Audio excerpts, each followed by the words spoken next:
Okay, it's 4 minutes past the hour, so we will get started, and then I'm assuming other people will join, but they'll just miss me talking, which is which is fine, and then they'll join for our presenters, which is perfect. But yeah, welcome everybody. This is the 24th UG2 webinar, which is kind of hard to believe. And today we really wanted to focus on a report out from the recent workshop that we held in Florida in May, particularly for those that couldn't make it in person. But also, I think it's a good summary for those that did come and join us in Florida. And then you go to the next slide, Cassie. We do have a few select presentations. I will say that unfortunately one of our presenters had to pull out this morning with a personal emergency. So we do have two presenters with us, Hana and Mark. We've selected these as early career professionals and just some fantastic presentations that scored really well as well through our judging system for early career and students. So we'll hear from them a bit later on. But first, as I said, I'd like to give a brief report from the workshop as well as some general UG2 updates as well. Next slide, Cassie. I always start off by giving a huge thank you to our steering committee. This one's an even bigger thank you because many of these members comprise the planning team for the workshop. And these workshops take a lot of effort behind the scenes to coordinate and then also run at the venue during the actual workshop week as well. So a huge thank you to these steering committee members and the planning team. Next slide, Cassie. I do have a photo. Now, it's really hard to herd everyone into one photo at one of these events. So there is a photo here with the caveat that we are missing several members of this planning team. But I feel like we did pretty well to get about 3/4 of the team into one place for a photo during the workshop. As I said, a huge thank you. This is a voluntary effort, and it really does take a lot of work to pull something like the workshops off. Next slide. So this leads me to a really exciting update, which is we are running to the end of the current steering committee's term, which means that our nomination process for the next steering committee will open very soon. We are just finalizing some of the details of this process, and we'll be sharing a lot more of this in the coming weeks and months with everybody. But I really do encourage you, if you are interested in being involved more with the UG2 community, gaining some experience in coordinating workshops, having a pivotal role in some of the subgroup focus areas that we work on, for example, early career or data. We really do encourage you to either reach out to me personally with my email or, as I said, nominate yourself or somebody else you think might be fantastic for this when those nomination processes are released. This is not restricted to a particular career level or geographic region. We really do want a diverse steering committee from different regions across the US. We do have several spaces available for international as well to maintain that relationship and communication channel and different sectors. So industry, academic, government, so on, private sector as well. And as I said, different career levels. So this isn't just restricted to somebody who's had 15 years of experience working in this field. We really welcome anyone and everyone to apply. I just need people that are keen and driven and really want to participate. And this term would be involved in the workshop, which will be in 2028. So as I said, lots of information coming. You'll be updated by email, Slack, and then also the website. But please do email me directly if you're really interested as well. Next slide, Cassie. Okay, just some other general updates from me. I'm busy compiling the July newsletter, so that will come out at the end of this month. Again, there's a heavy focus on the workshop, as well as some other things in that as well, some jobs and upcoming events. Just want to flag two other events that are coming up in the next few months. One is, of course, there's the Oceans Conference, which is happening in Monterey, California in September. And then the International Underwater Glider Conference is taking place in November. I believe it's the week before Thanksgiving, but that one is in Perth, Australia. And I think abstract submissions have closed, but they are still taking registration. So that's all available as well. And there's some information, I think, being shared through Slack for those.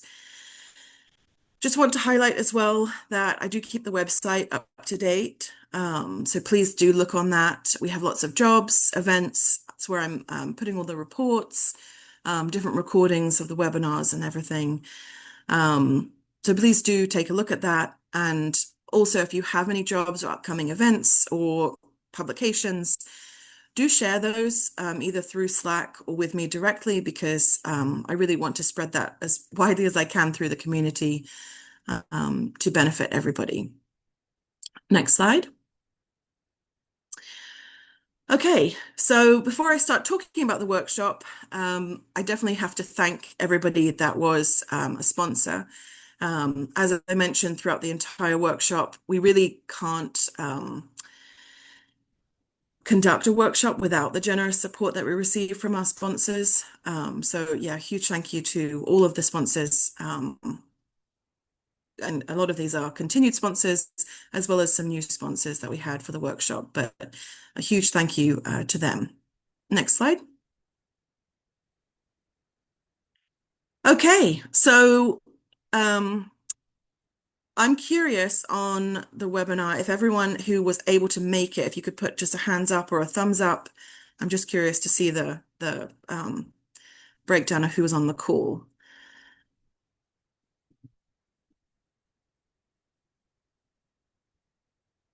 Okay. I feel like it's a bit of a mix. So some of you were there and some weren't, which is great because we've got time at the end if there's any questions or comments from anybody. So we held the workshop in May. We were in St. Petersburg in Florida. This was held in conjunction with University of South Florida's College of Marine Sciences. So Chad and his team as our local support and partners. We had 145 people attend from, there was 13 countries, and I believe about 21 or 22 US states, which is, in my opinion, a really fantastic spread and diversity of locations, which is, again, exactly what we want in terms of conversation and having those community sessions and everybody in one place. And we had over 70 different organizations and affiliations represented, which is really fantastic in terms of diversity as well. What was really exciting is that a third of our attendees were students or early career professionals. This is definitely a cohort that we really care a lot about, and we really are trying to help promote their work and really help facilitate them growing in their new careers and professions. And this is one of the steering committee's current sub-focus groups that Joe Rodone leads. So it's a really big component of our workshops, as well as different events that we run throughout the rest of the year. And we ran several very dedicated sessions, activities as well for this group. We had 3 full days, which was the first time we've done 3 complete days. And according to the survey at the end, everybody felt this was a great amount of time. So we would look to conduct another 3-day workshop in 2028. And the days really were very varied and busy. We had oral presentations, poster sessions, breakout sessions, as well as a lot of opportunities to network and also visit with some of the industry booths that we had represented. And really, we had a big emphasis on collaboration. In my opening remarks, I really stressed that, to me, the biggest thing is getting everybody into one space, have those in-person conversations, connect with colleagues, and also meet lots of new people. I think that really is one of the most important reasons that we run these workshops. There was a lot of talk as well about innovation. AI was a big conversation as well, and different data management strategies. And then we continued conversations on community growth and really discussions on how it's evolving for the better. Next slide. Uh, okay, so just some really great photos here. I always like to share these. We do have lots of photos as well on the website, and also in the report that I'll mention in a minute. But I just wanted to highlight some of the themes that consistently emerged throughout the workshop. When we begin planning all of this and receive all the abstracts, it's always interesting to us as a planning team. We get a really good insight into what's coming up in terms of themes and emerging topics in the community. And a lot of our oral presentation sessions really reflected this. So as I mentioned, AI really was becoming increasingly talked about and seems to be integrated into mission planning, sampling, data processing, and a lot of decision support as well. So there were some presentations focused on this, as well as a breakout session. But the consensus was there's still a lot more to discuss about this in terms of the next steps, the direction that it's going, and the potential, I think, both good and bad, that results from AI. Also, a significant focus this year on expanding biological and ecosystem applications through particularly acoustic and optical sensors. So we had a really busy oral presentation focused on this session, and also several breakout sessions that really looked at this as well. So definitely a big topic right now. And then there was a lot of emphasis on the need for standardized, interoperable data systems, and also the continued need to invest in workforce development, mentoring, and also stronger international partnerships. So a very varied subset of themes, I think, but definitely strong throughout the presentations and the posters. Next slide, Cassie. Okay, so again, a miracle that we managed to get a group photo, which again is very hard to wrangle everyone into one place, I think, especially before lunch. But again, this just sort of highlights the fantastic representation we had from everybody in the community making their way to Florida. Just some of the priorities that really emerged from the different sessions that we held. There was definitely discussions about improving operational reliability and emergency preparedness, advancing and strengthening data standards, so things like OG 1.0, expanding training opportunities for pilots and technicians. We did run several sessions that focused on the pilots and operators. And again, these are really well received. I think it's a great opportunity to have that group of people in one space and talk about challenges and troubleshoot, and also talk about sort of future directions and how everyone can help. So that definitely was another priority that came up. There was also some priorities related to increasing collaboration across the sectors, so between academic, industry, and government. And also, we had a session that focused on international partnerships as well. So we sort of troubleshooted a lot of those issues that come up and the challenges associated with working across boundaries. So that was a really interesting session and summarized pretty well in the report as well. And then, of course, conversations sort of moved towards sort of sustained observing and how we can support that. Next slide, Cassie. Okay, I just wanted to share some of the key action items and kind of looking ahead objectives that came up. And I've sort of listed some of these here. This isn't a complete list. Again, a lot more of this is discussed in detail in the report. But as I sort of alluded to, really is a need to develop a trusted guidebook or resource library for international logistics. So things like battery safety, shipping, and as I said, sort of all the challenges associated with working across boundaries. So that's something that we definitely need to start looking into and pulling together. Sort of in partnership with that is sort of creating a shipping and customs guidance document. There are a few people there that had a lot of experience and have shared already some links to some of the trainings that they undergo. But there's definitely a conversation needed and a collation of information for some of the shipping companies customs groups, and also some of the cruise ships and things that are very willing to help out and have experience helping out already in glider missions. One of the action items that came out was looking at potentially doing some community training webinars.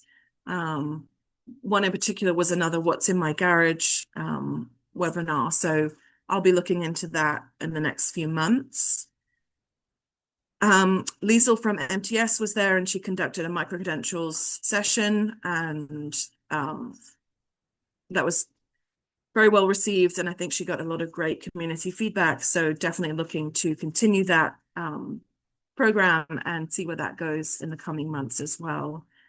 And then continue to expand mentorship and early career programs that UG2 offers. So as I said, really important group for us, and definitely something that we will be continuing and supporting in every way that we can. And then looking ahead, just some of the goals that we sort of compiled throughout the 3 days as a community. Stronger global partnerships. I think a lot of the work that we're doing now is moving across those boundaries. So we really want to strengthen the relationships that we have globally. Smarter autonomous operations, improved data sharing. I think that's always a goal that we have and will continue to be a goal. Continued investment in workforce development. A lot of questions came up during the industry community session, Q&A session, regarding workforce development. So a lot of great conversation there as well. And then, as I've mentioned, we'll likely have the next workshop in the next 18 to 24 months. Location TBD, but we're working on that behind the scenes already. Next slide, Cassie. Okay, I've mentioned this several times, but we did in early July publish a full report on the workshop. I think this is about 60 pages. So you can either access this through the QR code, or this has been shared both on Slack, through email, and is also available for download on the website. I really encourage you to have a look, read this as much as you want or as little as you want. But there's definitely some great discussion topics in there, and some of the themes that came out, as well as those action items in more detail.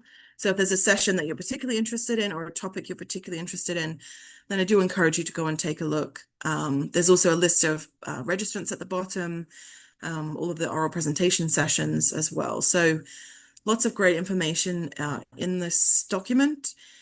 And then all of the presentations are also available and have been shared through email as well for download if anyone's interested. If you can't access any of this, again, please do always send us an email. We will definitely help to facilitate you accessing everything that you want from the workshop. Next slide.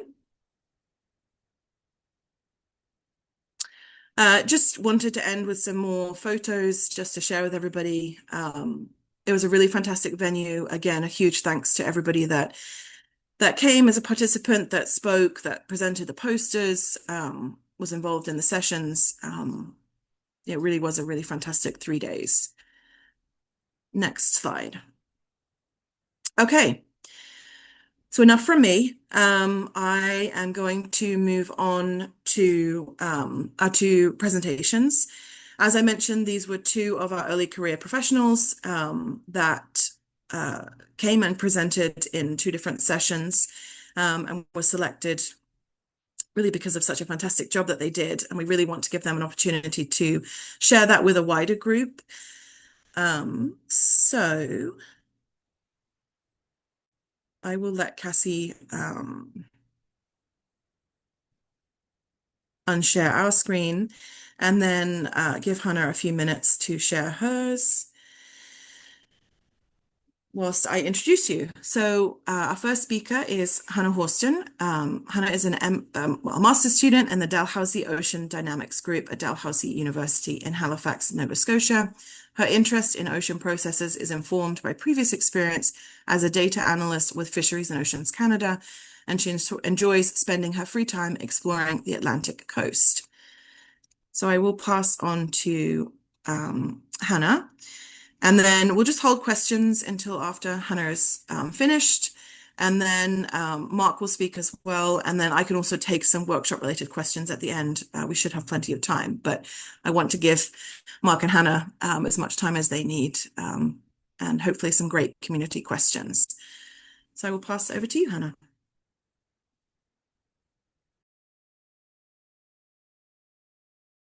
Sorry, I'm suddenly having issues here. Okay. How does that look? Yeah, Can you it see? looks great. Okay, great. There isn't the toolbar showing for you. Oops, for you guys, is there? No, we can just see your slide. Okay, great. All right. Um, okay, thanks for the introduction, Georgia. Yeah, my name is Hana Hourston. I'm at Dalhousie University, supervised by Ruth Musgrave and Clark Richards. So today I'll be talking about some of my work again on the Central Scotian Shelf, um, using primarily glider-based observations.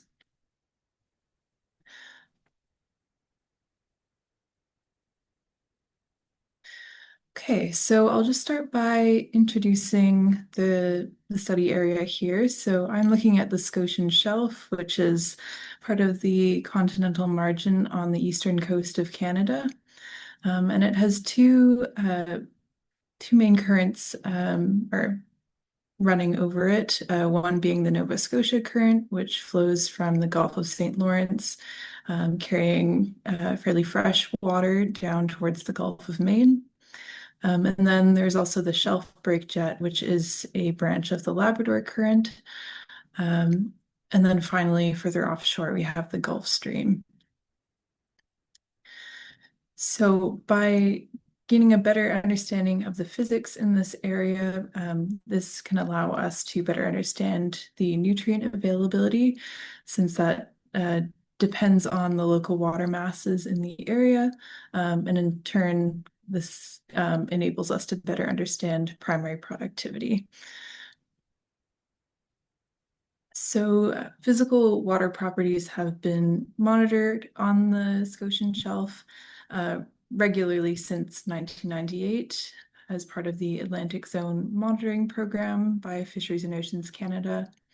And this consists of two ship-based surveys per year, visiting all of the stations in red on the map here, and using a CTD on a rosette. And glider-based monitoring was introduced more recently in 2011, just on the Halifax line on the Scotian Shelf region.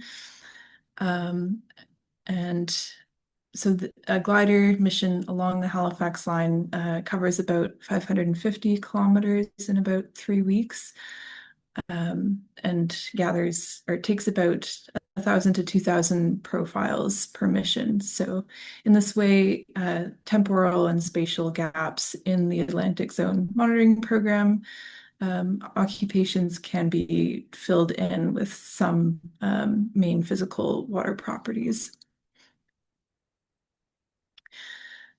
So before getting into my research questions, I just wanted to go through the glider data processing steps that I have been applying.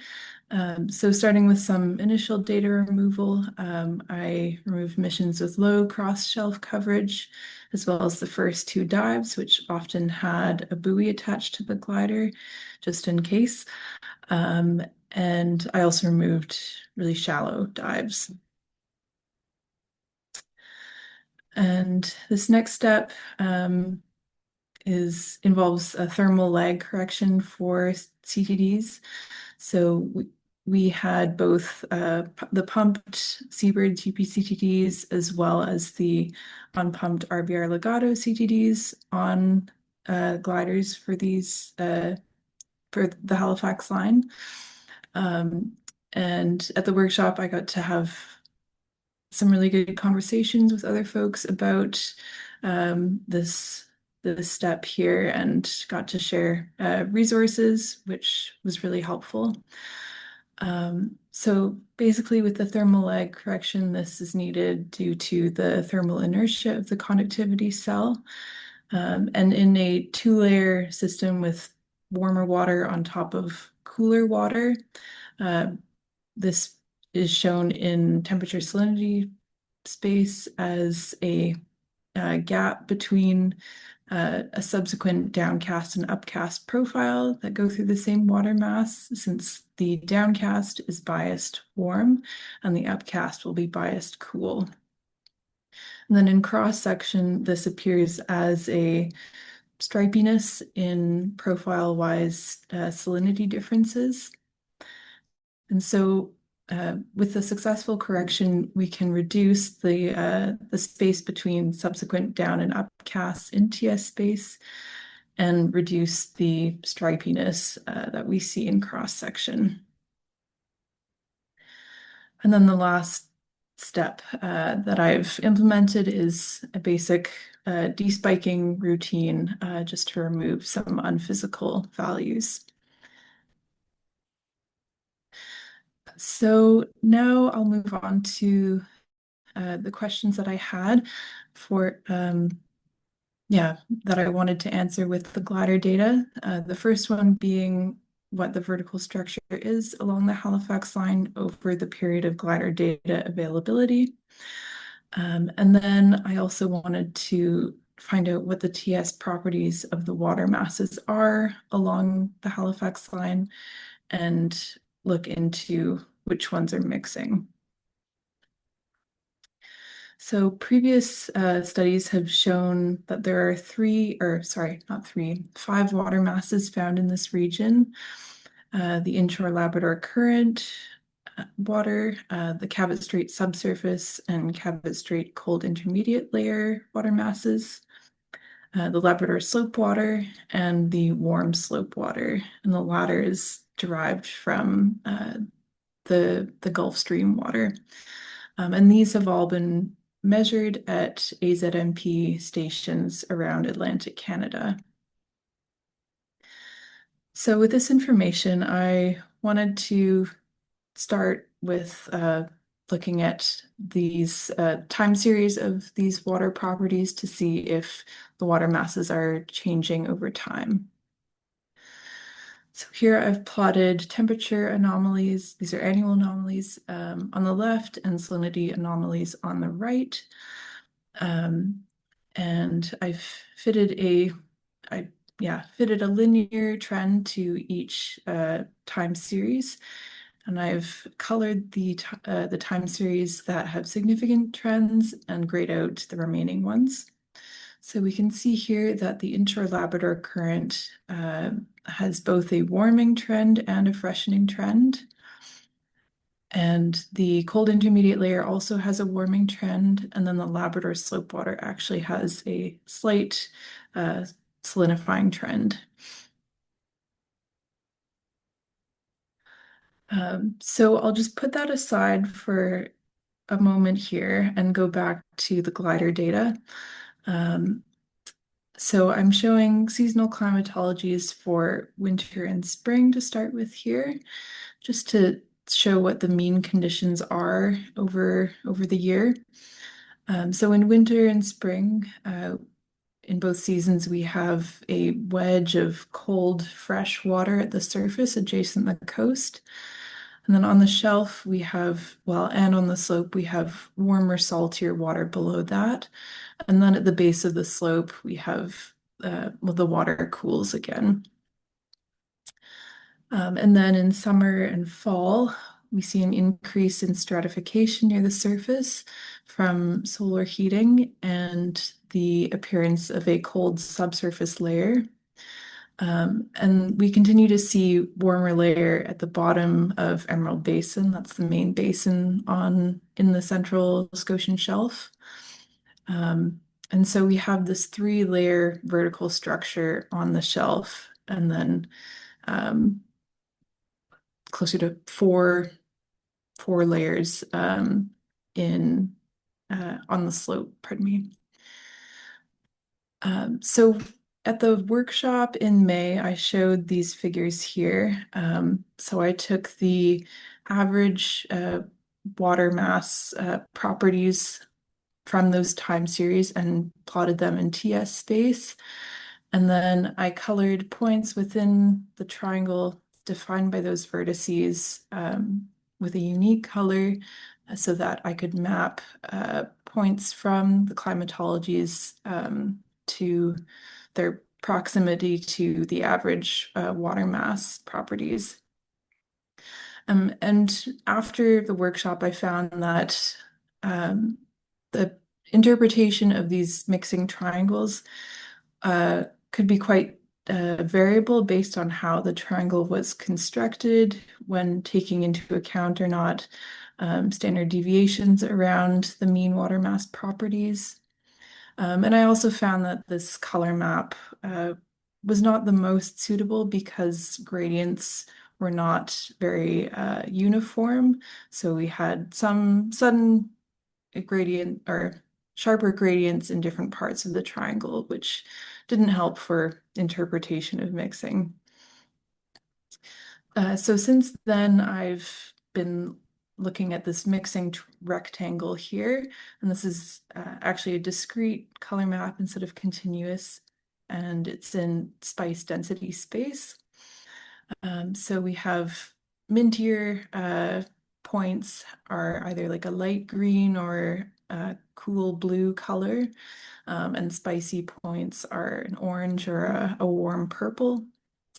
And I have the water mass, average water mass properties projected into this space here.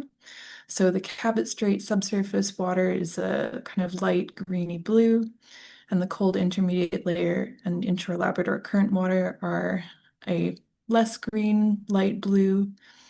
And then the warm slope water is a warm purple, and the Labrador slope water is indigo.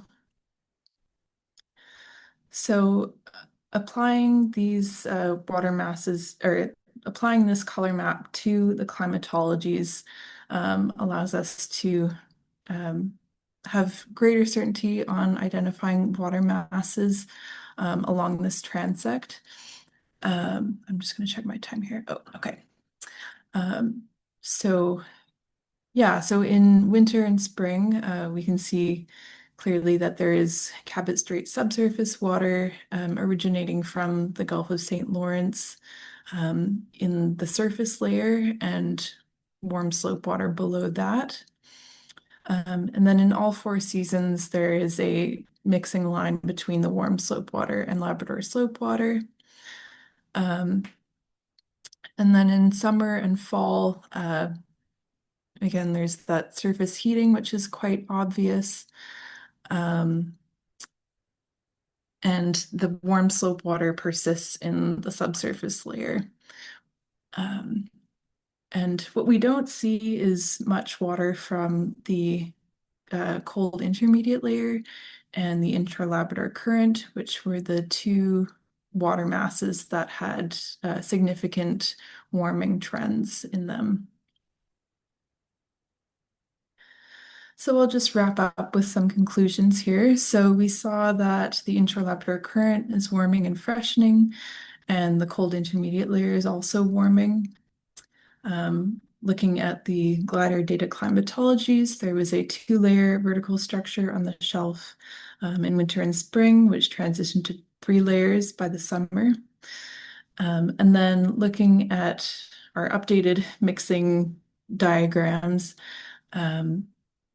these showed that the most dominant water masses in the climatologies are not the ones with the significant temperature trends. And next steps for me will be to hopefully publish the process glider dataset online, as well as estimate geostrophic and depth average currents for transports along the Halifax line, or across the Halifax line, pardon me. And that, I believe, is all, so I'm happy to take questions. Great. Thank you so much, Hannah.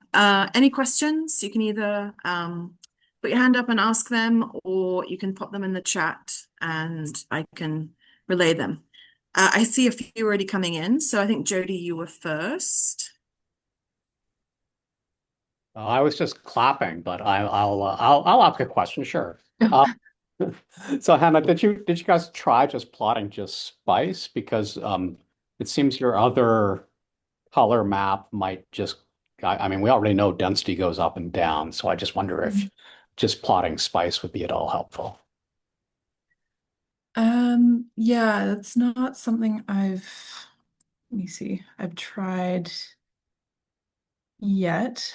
Um, yeah, I guess I had chosen two dimensions to better differentiate the different water masses. But yeah, that's something I can One of try. those dimensions is pretty boring because it's vertically ordered, right? So the mixing dimension is spice, and what we often do is plot spice anomalies, as you might Mhm. know. So you figure out what a mean spice profile is, and then plot the anomaly from that. That's quite often pretty revealing. Okay, Something to try. sure, thanks. Sorry, Jody, if I put you on the spot there. Um, any other questions or You comments? should say sorry to Hannah. That's Yeah.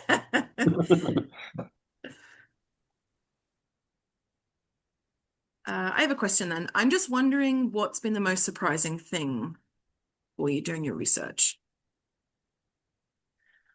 Oh, that's a good question. Um, yeah, I guess something that I haven't shown in this presentation is I guess what the distributions of thermal lag correction coefficients was looking like. So I wanted to find the averages, or yeah, the average coefficients, because we have a number of missions that didn't have downcasts recorded, so we only have the upcasts. And so, yeah, with the method that I described in this presentation, we can't apply that to those missions. Um, so, yeah, what I ended up finding is that um, between the two different models of gliders of data that we have from the Halifax line, we have the Slocums and the Sea Explorers, and they seem to have different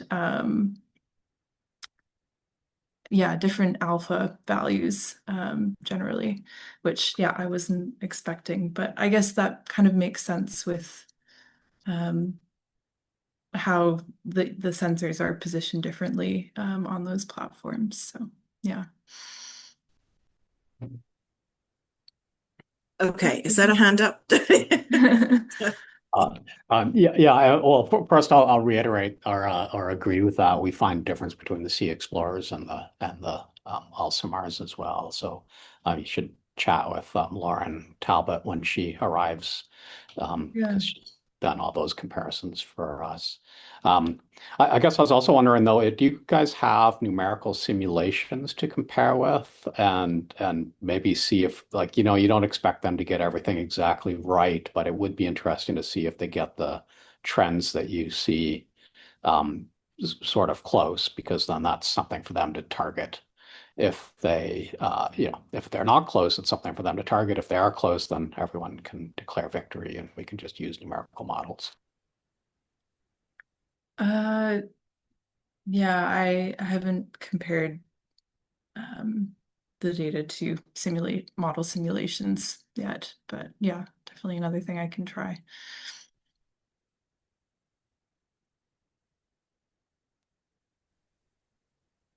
Any other questions or comments?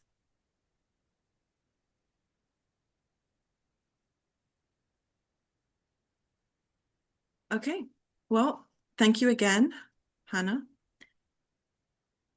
And then if there's any that pop up, as I said, we probably have some time at the end as well, if you think of any other questions or comments. But with that, we will move on to our next presenter, which is Mark Yamane.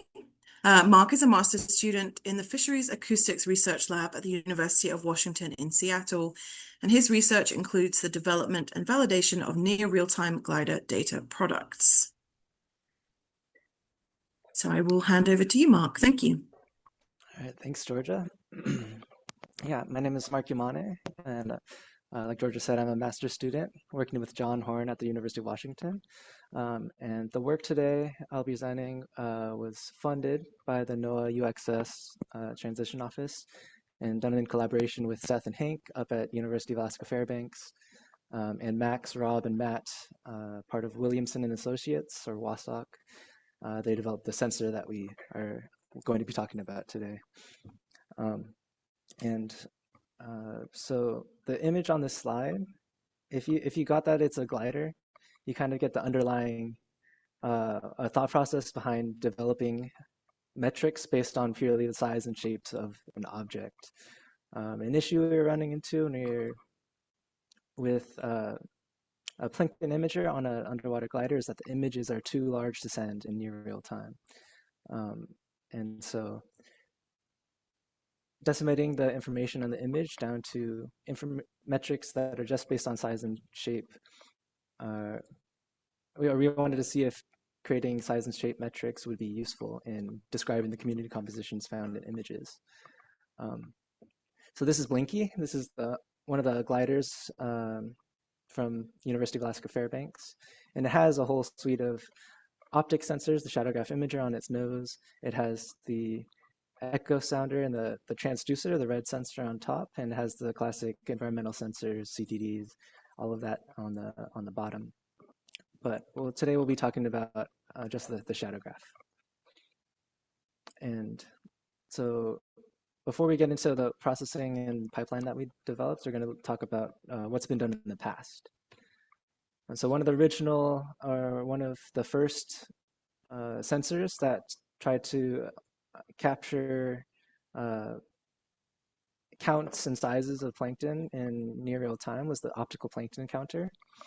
And the way that this sensor worked is that there was an LED, like a little light on one side of the sensor, and a photodiode or a light sensor on the other side to track how much light was getting blocked. And the way that this sensor worked is that anything that did block the sensor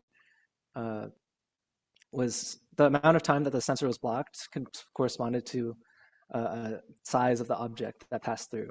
And so it used that as a proxy for size, and they called that metric equivalent spherical diameter. And so this sensor was deployed on a towed platform called Batfish. And some advantages of the sensor was that it was the small form factor, so it could be towed. You're able to get the equivalent spherical diameter in real time because this was connected to the ship.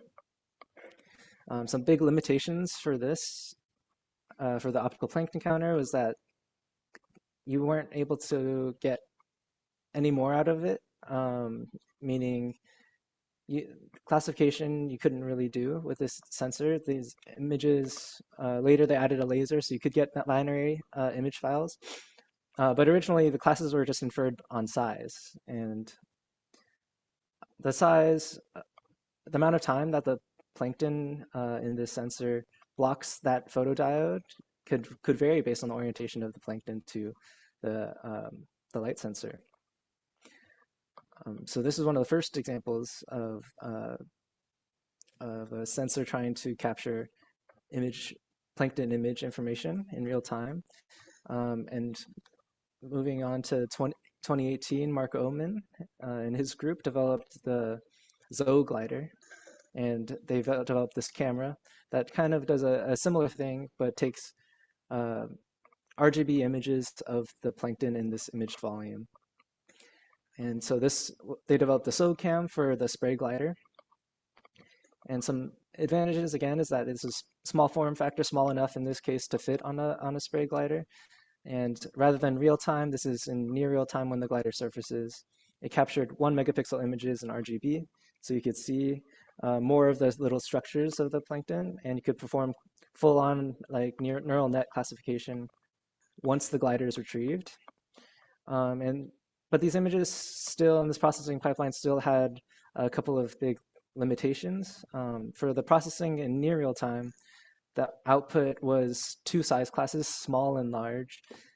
And the way that these size classes were developed, rather than equivalent spherical diameter, this was through what they call column chains, and I'll be showcasing what that looks like in just a moment.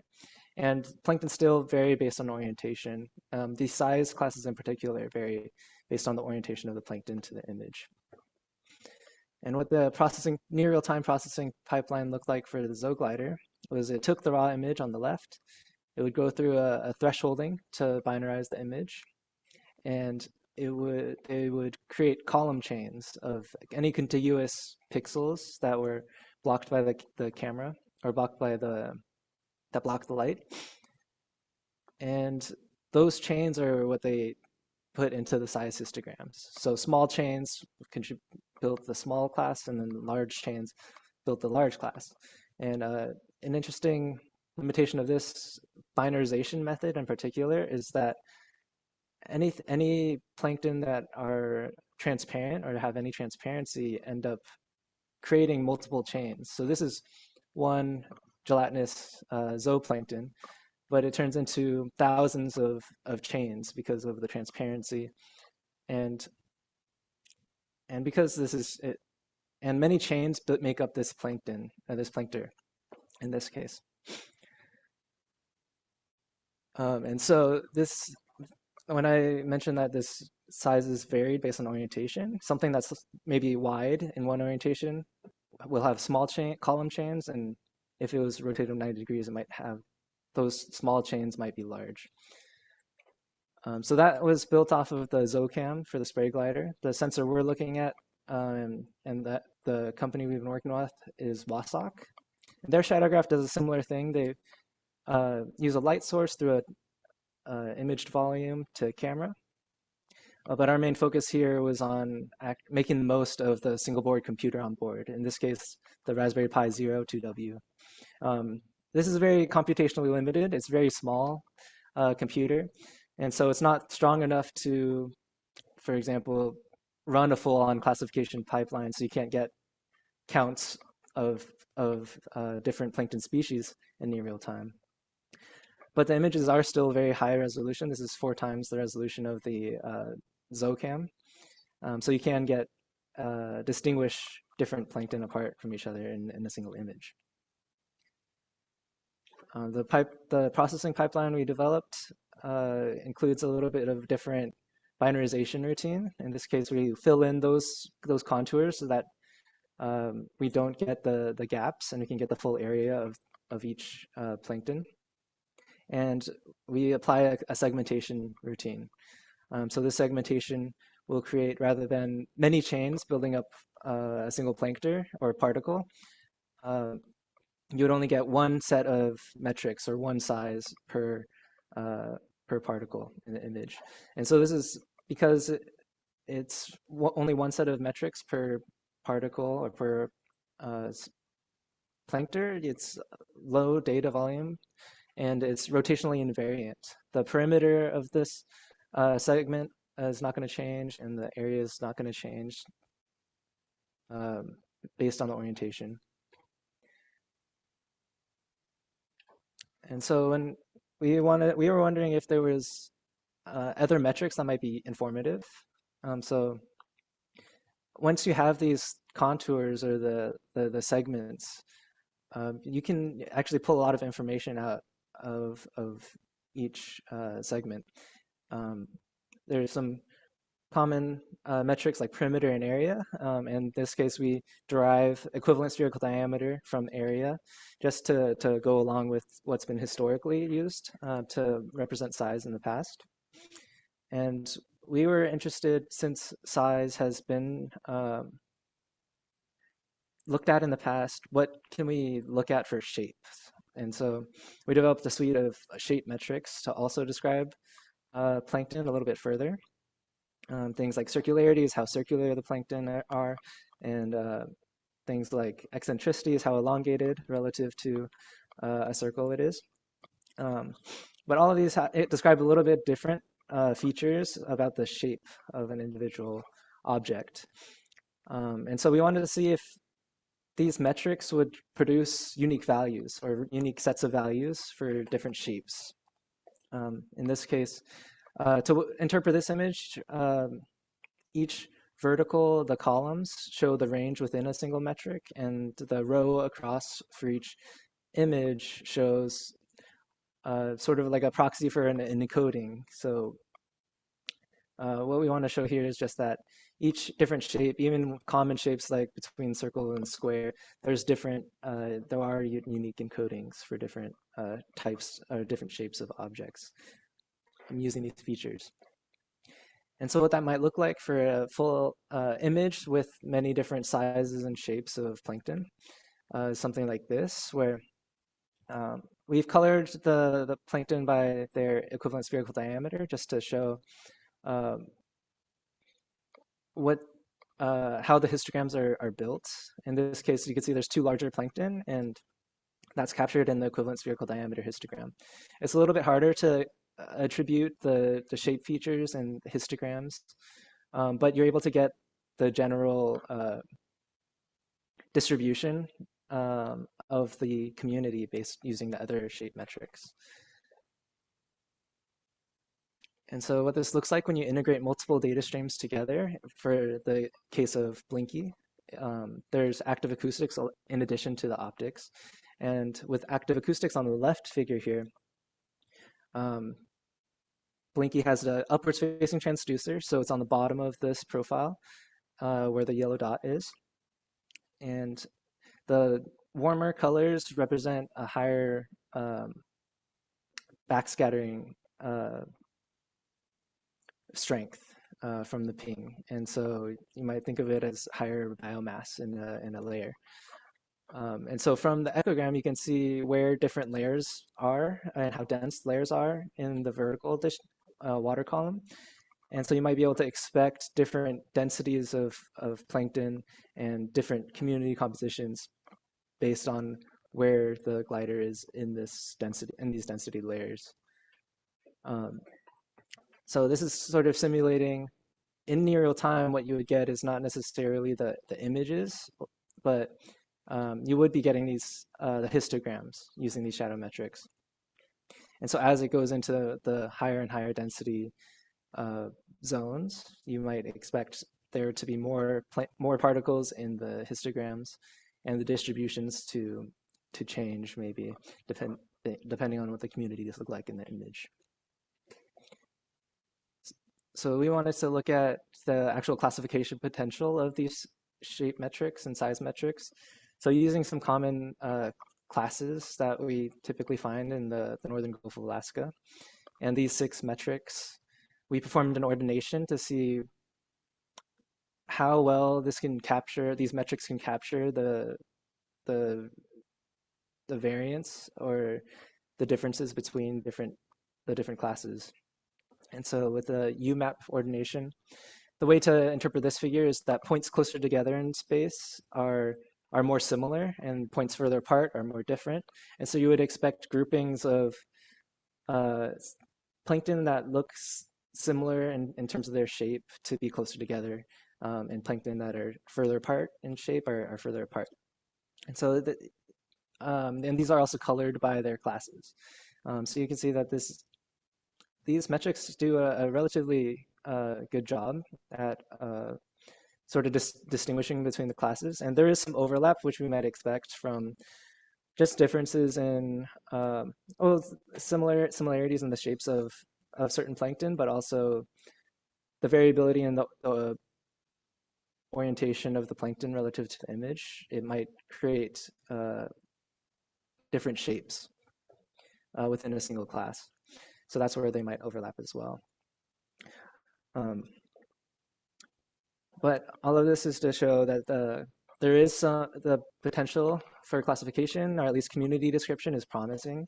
And so when a shadowgraph is deployed on a Slocum glider for weeks at a time, and you can't get images back, you don't necessarily understand what the glider is capturing. You can get the number of images, but what we wanted to show through this presentation is that we are developing a way to describe the community composition using shadow metrics. So thank you, and I'm welcoming any questions.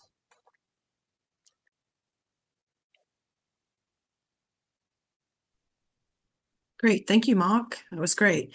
Any questions or comments?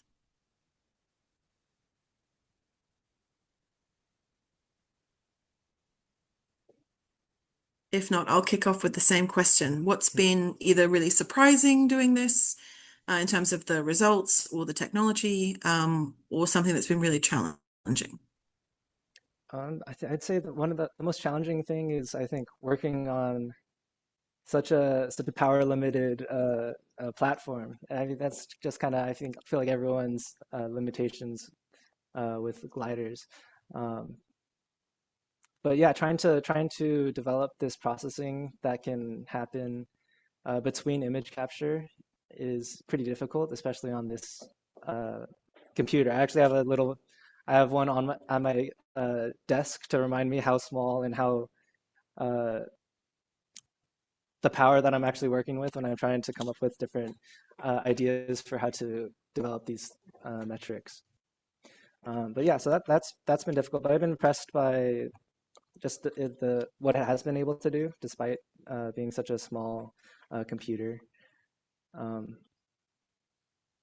Yeah. Yeah, it's amazing when you see how small something is and what we're asking it to do. Great. Any other questions or comments for Mark? You can pop those in the chat too if you don't want to raise your hand.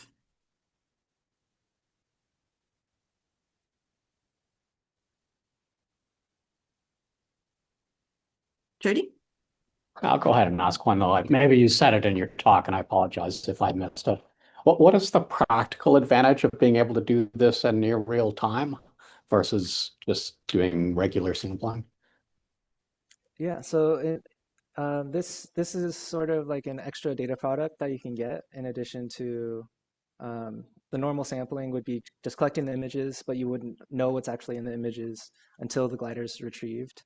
With these metrics, you kind of get a description of what the plankton are in the images, and then once we do a little bit more exploratory data analysis or looking into the utility of these metrics, the idea is that you can use that to sort of inform the way that you're sampling or the sampling design, survey design. If you notice that, oh, there might be a bigger aggregation, or it seems like the images over here are interesting, we might want to go sampling this area more. You can do that using shadow metrics.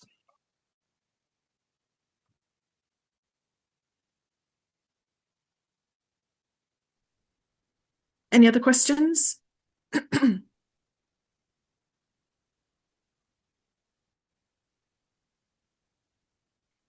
Great. Well, thank you so much, Mark. Really appreciate your time today. Now, before I wrap up, I just want to open the floor if there's any questions for, again, either of the speakers or any questions about the workshop or the report. There's plenty of time, so now is your chance.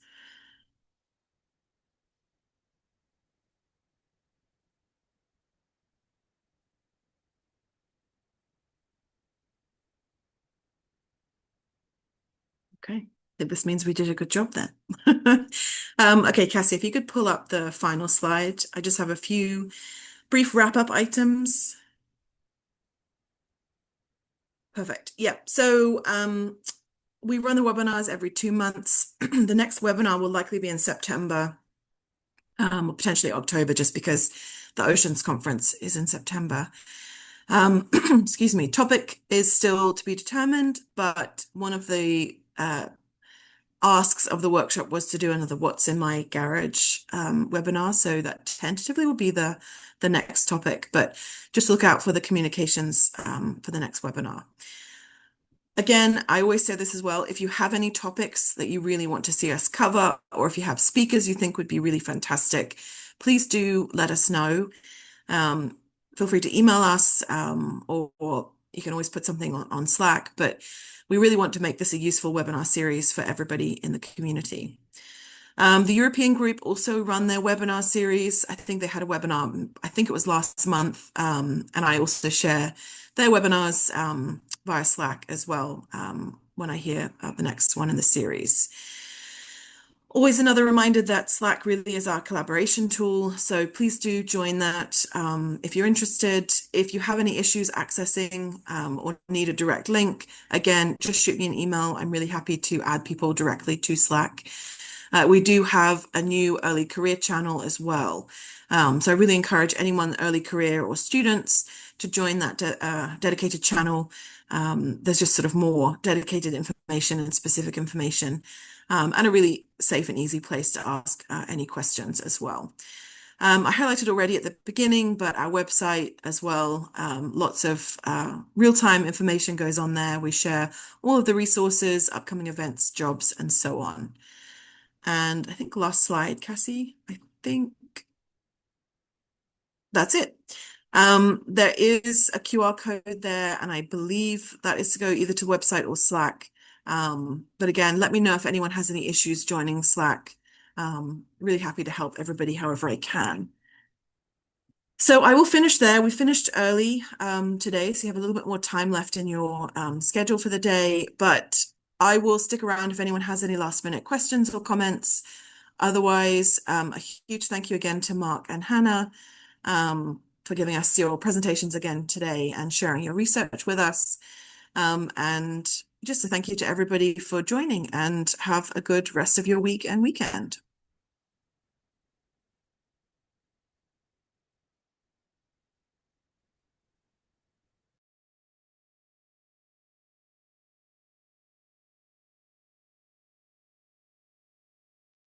Thanks, Cassie and Georgia. Cheers. Thank you. Bye. Bye, Hannah. Thanks.